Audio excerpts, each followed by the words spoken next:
Tell you what. One of those days in trucking. If it can go wrong, they went wrong today. Holy crap. So basically, I had 2 loads booked Wednesday night coming out of Michigan. I guess 1 load coming down to Chicago area, then a backhaul to go back up towards Michigan. So the load coming down picked up, I could pick it up anytime between midnight and 6 a.m. So I was planning to get there early, pick it up, and then it wasn't to deliver until Thursday evening. So then I was going to spend my 10 off in the truck down here in Chicago, and then get my reload in the AM and head back to the house because it was a same day delivery. So perfect. Truck would be empty for the holiday weekend, and Tuesday morning we could start out, find something on the load board, and get the week started. So that was the scenario. So Wednesday night, had everything booked, feeling good to finish out the rest of the week, and I get a call from the broker that he wasn't sure if it was the shipper or the receiver or whatever, but he claims that the load was basically moved to July 2nd. So I kind of believe that he probably just found somebody to do it cheaper, but I don't know. I guess we won't know. So I scrambled, found another load so that I could accommodate his capacity that he needed on Friday morning, because both loads were booked at the same time with the same broker. So I found another load, and it picked up. So that ended up not picking up until Thursday afternoon. So I grabbed it. Went to grab it, and I was planning to come down here and then take like a split sleeper berth after the unload to get time, and that way I could pick up my load Friday morning and head back to Michigan, drop that off in the afternoon, and be good for the day. So the second load, I guess the replacement water load, I go to pick that up and end up, that place was an absolute madhouse. It's Thursday afternoon, and there was probably 100 trucks in there. Needless to say, I was there for about 4 hours to get loaded. Quite the disaster. Finally got loaded, went off, swung by the house real quick, and then just pretty much decided after a little bit just to head on down to Chicago, and I'd kind of figure out what I needed to do to make everything work, because I didn't want to have to bail on that second load, and I already had a load coming down anyways. So got down to Chicago. Ended up, the load that I booked to replace the one that was canceled was going to the same exact place as the first load. So I don't know, figure that one out. But anyways, that load went off without a hitch. Good to go. So got it off nice and early. I had a few hours from that delivery until I needed to pick up my return load. So I was jumped back in the bunk, get a little sleep.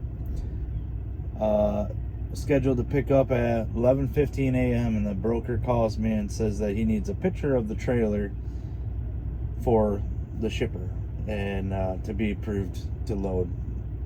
So I send him a picture, mind you, and I was just standing at the back of the trailer, picture on the inside. I was figuring that he was just wanting to make sure it was clean of debris and all that stuff like that. So send him a picture, and then shortly thereafter I get an email, and he's saying that my trailer got rejected. So I was like, well, why? I mean, I had swept it out. I actually got out the leaf blower. Trailer was clean. He claims that the shipper says that the jagged metal on the sides of the walls of the trailer would damage the product. I'm assuming it was corn starch, so I'm assuming it's probably bagged palletized and bagged material. But so I get out, or I respond to the email, and I was like, the trailer does not have jagged metal. I know he's probably thinking like the E-Track or something like that, which it has the, it doesn't have a E-Track, it has the logistics post. Anyways, I get out and I go back and look, and he had sent me a picture of what, where they circled what they were deeming dangerous to their product, I suppose. So I get out and look in the trailer. What it was is there was a part of a bill of lading envelope stuck on one side of the trailer, and on the other side it was just like a sticker of some kind of off a product, you know. So I removed those things, and I responded to the email with another picture, and I said that it was not metal, it was just stickers basically, and some tape. Removed it, good to go. And I also took a video walking the length of the trailer, inside one side and down across the front, back down the other side, just to prove without a shadow of a doubt that the trailer was good to go. So he basically took a while to respond, because I think he was probably trying to convince the shipper or whatever. But basically what had come about it is that they were saying that the trailer was already rejected, so I couldn't submit a new picture. Like, I don't know if they think I'm gonna get a different trailer. I don't know. Anyways, so now this broker, I'm on load number 2 that's basically being canceled on me. I replaced the first load that they canceled so that I could accommodate the second load and help the guy out. And now here it is. This is, you know, like I said, 10 a.m. or something, hour to hour and 15 minutes before I'm supposed to load. And here I am in Chicago, Friday before the 4th of July weekend, without a load once again. Scramble, man. I'm like scrambling, try to find something. So I find a load. It's like 25-mile deadhead from where I'm at, and it's within $50 of what the previous load was booked at. So called the broker, you know, and I negotiated to within $50. Everything was happy, everybody's happy, good to go. Talked to the broker, he assured me that the load was ready to go, sent me a rate confirmation that it was able to be picked up between 9 a.m. and 3 p.m. So cool. Filled out a carrier packet real quick, fired up, got on over here. I got here about 11, it was about 11:15, I suppose. And I go in, and the check-in office, when I get up there, are not friendly people.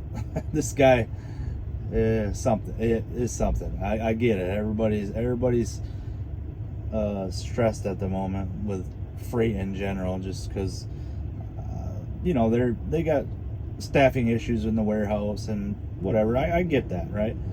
But unfortunately, it seems like the trucker, particularly in my case, being an owner operator or a carrier on my own authority,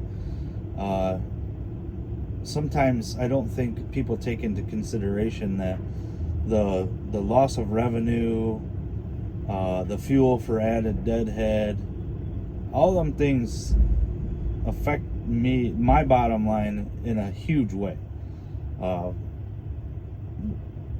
As a carrier, I mean, obviously you want to make a good living. Otherwise, why would you have gotten your authority in the first place, right? I mean, you that's the end goal, is to be successful and live a comfortable life, have money to do the things kind of that you want to do. So unfortunately, I don't think everyone realizes that you're not just a driver, that you're getting paid by the mile, and you're getting detention pay or whatever, you know, downtime if you're a company driver. As owner operators, you don't get paid, basically.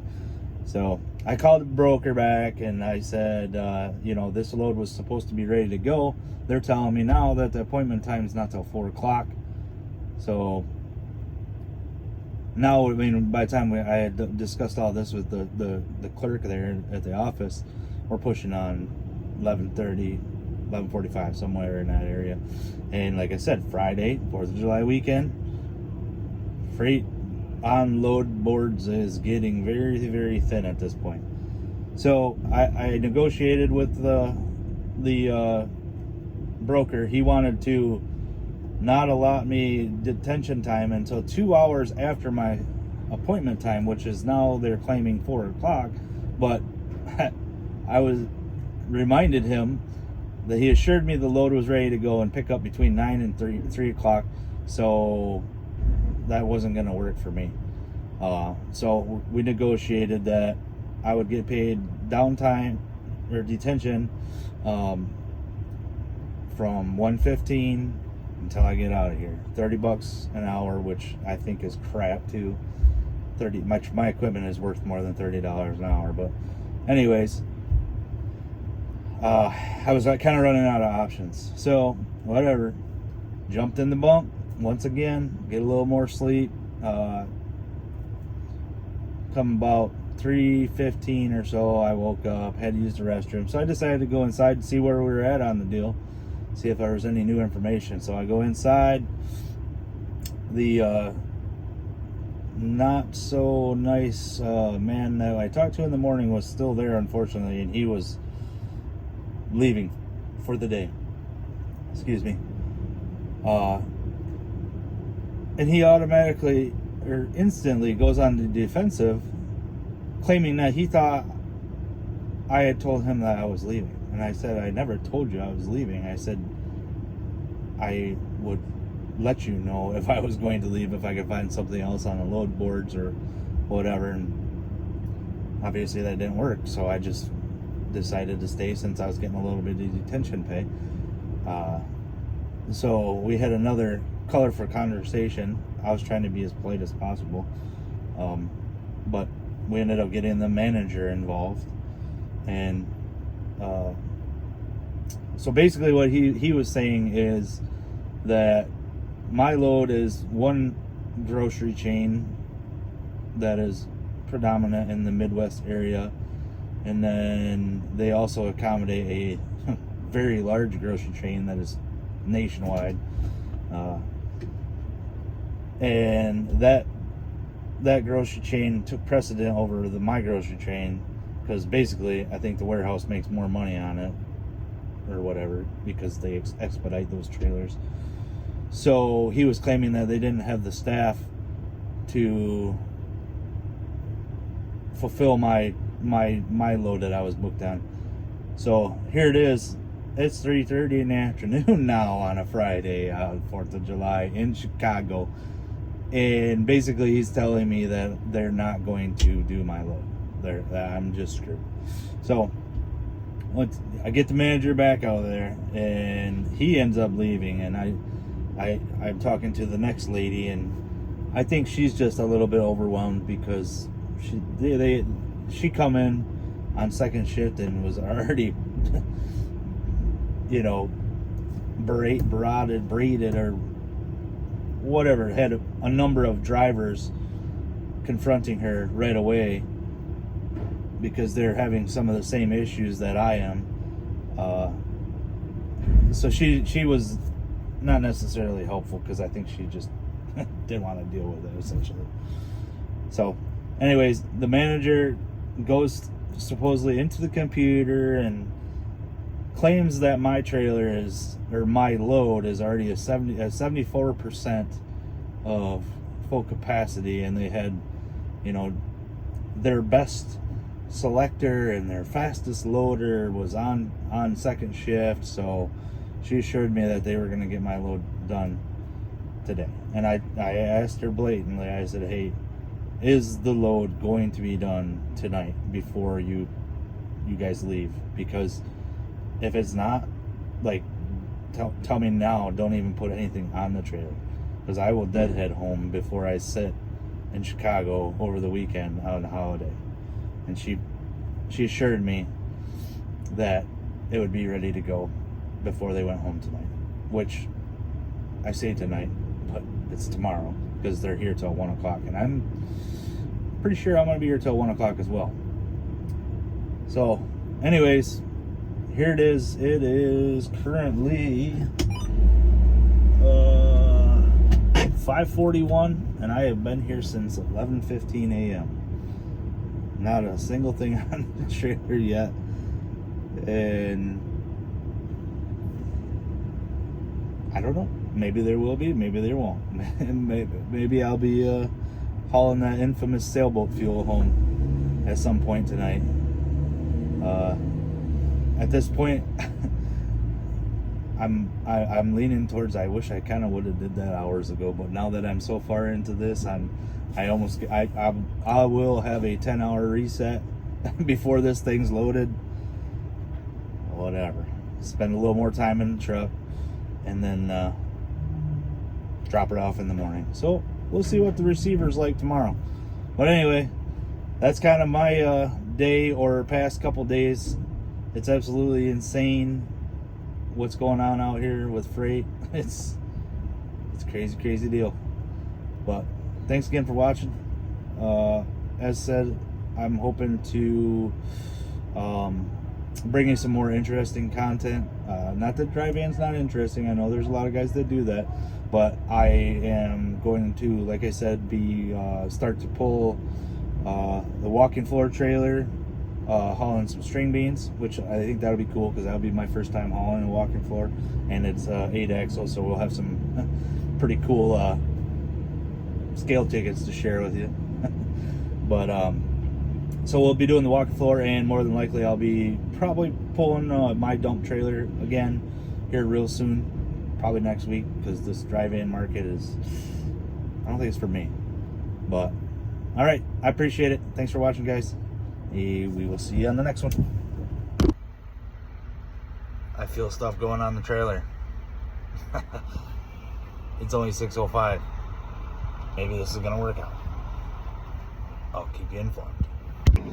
Well, since I figured I'm gonna be here for a bit yet, and I wasn't planning on being here, so I didn't really bring any food with me. I got some carrot sticks and I don't know, a few other little things. I ended up having to walk across the street to the 7-Eleven. There's not a whole lot around here, but frozen, what do we got here? Oh, frozen chicken teriyaki and noodle bowl and a Coke Zero. Man, living that trucker dream. Dang, they made a liar out of me. 6:38, just got the phone call. She's ready to go. Could be a good day.